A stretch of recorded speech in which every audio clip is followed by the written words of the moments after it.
Hello everyone, welcome to Big Time. The B.I.G in Big Time stands for believing in God. And if that's the case, when is it big time? It's big time all of the time. Welcome back to Big Time Online. I am so glad that all of you took the time to spend time with me today. Time is what we're going to hear about today. Check it out.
Change and it starts with me. One hand high, so your light in the sky. We're gonna keep it shining forever. Whoa, it's brightest when we're shining together. This little light of mine, I'm gonna let it shine. And in the darkest night, I'll be the brightest light. No covering up, no shutting down, no blowing it out. I'm gonna let it shine.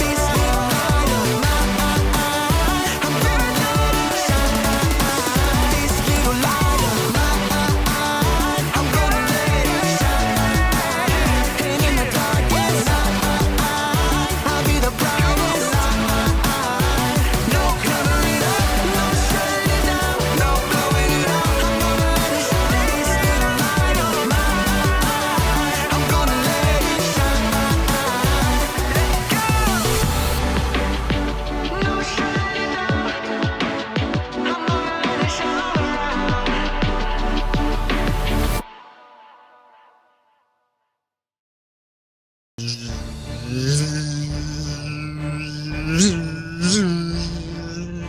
Hey, welcome to Story Lab. This week we're taking a look at the story of someone who witnessed a miracle with his very own eyes.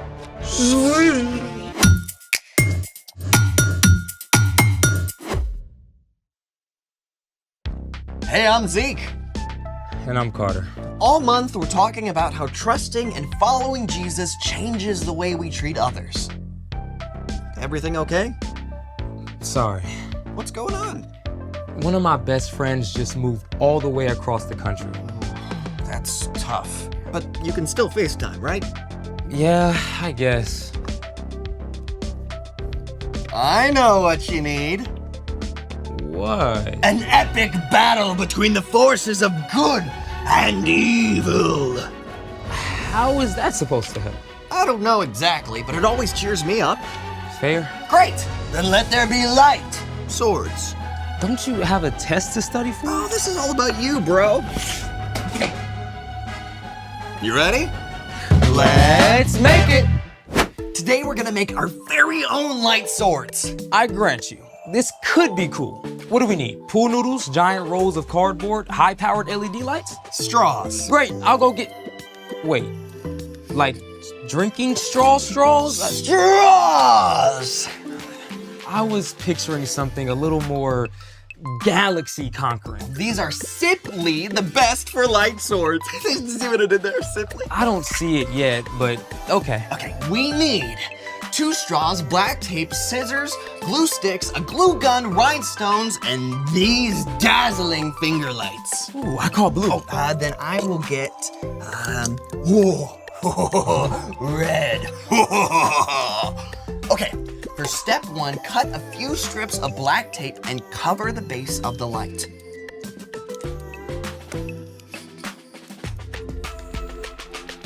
Can you cut it? Yes. Thank you.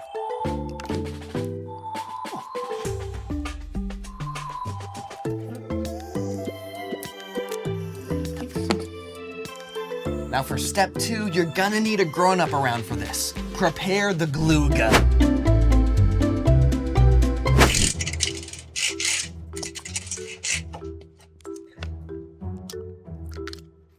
And now we just wait.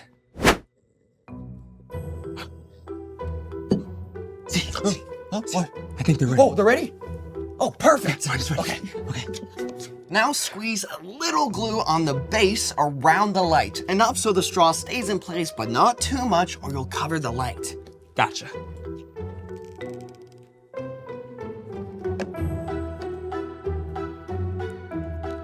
Now make sure the straw is straight and hold it for a few seconds so it dries in place. How's this? Oh, you're the man. Hey, how hot is a light sword? I don't know, how hot? Lukewarm. Oh, okay, I get it. Now, for step 3, it's time for the rhinestone. Just glue it to the end of the straw so the light doesn't escape. Now, our strategy for this is putting it around the tip of the straw and then just placing it on the rhinestone.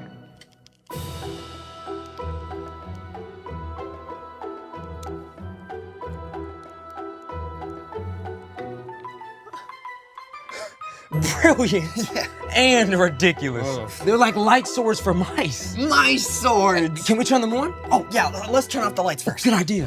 Okay, now count it down. 3, 2, 1. Look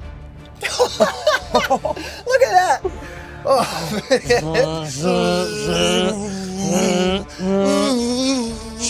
We meet again at last. If you strike me down, I will become more powerful than you can possibly imagine.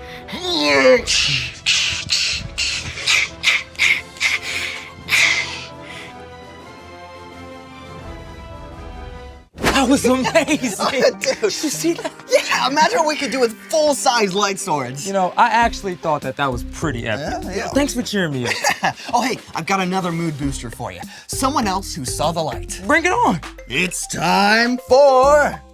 The story before the story. Today we're in the 2nd book of the New Testament, Mark.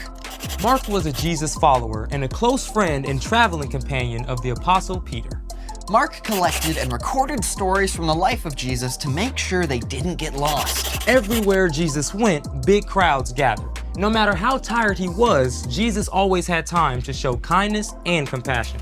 In chapter 10, Mark writes about Jesus' journey to Jerusalem. Jesus was traveling there for the last time to give up his life. Which is where our story starts. Take it away.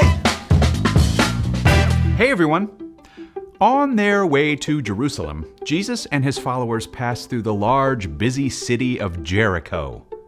More and more people gathered until a crowd followed as they left the city. People lined the streets, straining for a chance to see Jesus. Ahead, a man named Bartimaeus sat by the side of the road asking for money. He was blind and he couldn't see a thing, but he could hear all the voices. Look, it's Jesus. I heard he heals the sick. I heard he raised a man from the dead. He fed thousands of people with just a few loaves of bread and fish. He can do anything. Bartimaeus' thoughts must have raced as he listened. At this time, if you were blind, there was no technology to help. You couldn't hold a job, and you had to rely on other people's compassion. If nobody was willing to help, you were stuck, left to beg for money in the streets. It was a very hard life. Desperate not to miss his chance, Bartimaeus began to shout, Jesus, son of David, have mercy on me! The people around Bartimaeus tried to keep him quiet. Who do you think you are? Yeah, Jesus has got important things to worry about. You should just zip it. But Bartimaeus shouted even louder. Jesus, son of David, have mercy on me! You know what? Even though Jesus was surrounded by a noisy crowd, and even though he was on an important mission, Jesus listened. He heard Bartimaeus, and Jesus stopped. Call for him. Whoa. Hey! Cheer up! Get up on your feet! Jesus is actually calling for you. Bartimaeus leapt to his feet and stumbled toward Jesus, tossing his cloak aside. And that cloak may have been one of the only things Bartimaeus owned, yet he threw aside his most important possession just to get to Jesus. What do you want me to do for you? Teacher, I want to be able to see. Bartimaeus may have heard stories of Jesus before, or he may just have read the excitement of the crowd, but somehow he had the faith to believe Jesus was powerful enough to heal him. Go. Your faith has healed you. I can see! I can see! Can you imagine? Bartimaeus had been living in complete, utter darkness. And suddenly, in an instant, light and color explode before your eyes. People and trees and brilliant blue sky. Bartimaeus was so joyful and amazed that he joined the crowd to follow Jesus along the road, marveling at the incredible new world Jesus had opened up for him. The end. Wow. I mean, Jesus had big stuff to do. Saving the whole world. But he stopped for one man who needed help. Over and over, Jesus made time for someone who needed him. So What's our part in the story? Well, just like Jesus saw Bartimaeus' need and stopped to help, we can show compassion when we keep our eyes open for what the people around us need. Now, compassion is caring enough to do something about someone else's needs. So once we see a need, it's important to take action. Yep. True compassion means making time to help others. Like when you're in the middle of a video game and your mom is carrying in groceries from the car. Ooh, that's hard. I hate pausing a game. But you can still pause yourself and help. True story. Maybe taking a few minutes before starting your homework to FaceTime your grandma, because you know she loves to hear from you. Or you could help your dad put together packs with clean socks and snacks to give out to people you see who don't have homes. Yeah, sometimes it's as simple as saying hi to a friend who looks lonely. Or getting up a few minutes early to help your younger brother get dressed and ready for school. I think you got it. And thank you both for taking time to chat with me. See you next time. Bye. So here's the thing. Make time to help others. Speaking of help, you need any help for that test you're studying for? Yeah, I've sort of been avoiding it. Well, I'm here for all your study needs. After a 60-second epic battle. Oh, you are on! Thanks for joining us in the Story Lab. See you next time. Okay.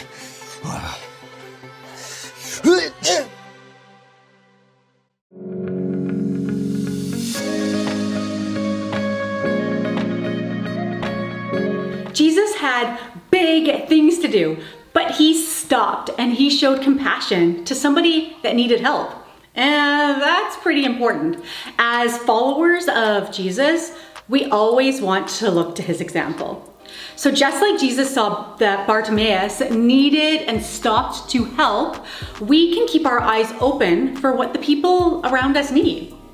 Once we see a need, we can do something about it. And that is what compassion is all about. Compassion is about caring enough to do something about somebody else's needs.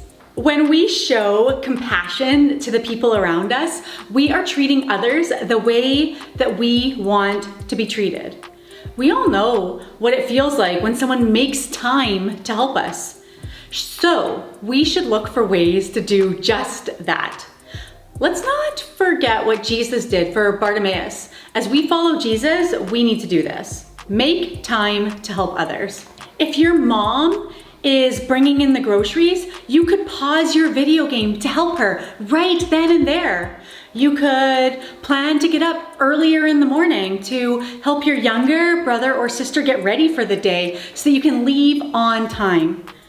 That's the way that Jesus lived. And if we lived that way, we shine. Let your light shine so that others can see it. Then they will see the good things you do and they will bring glory to your Father who is in heaven. Matthew 5:16. That's right.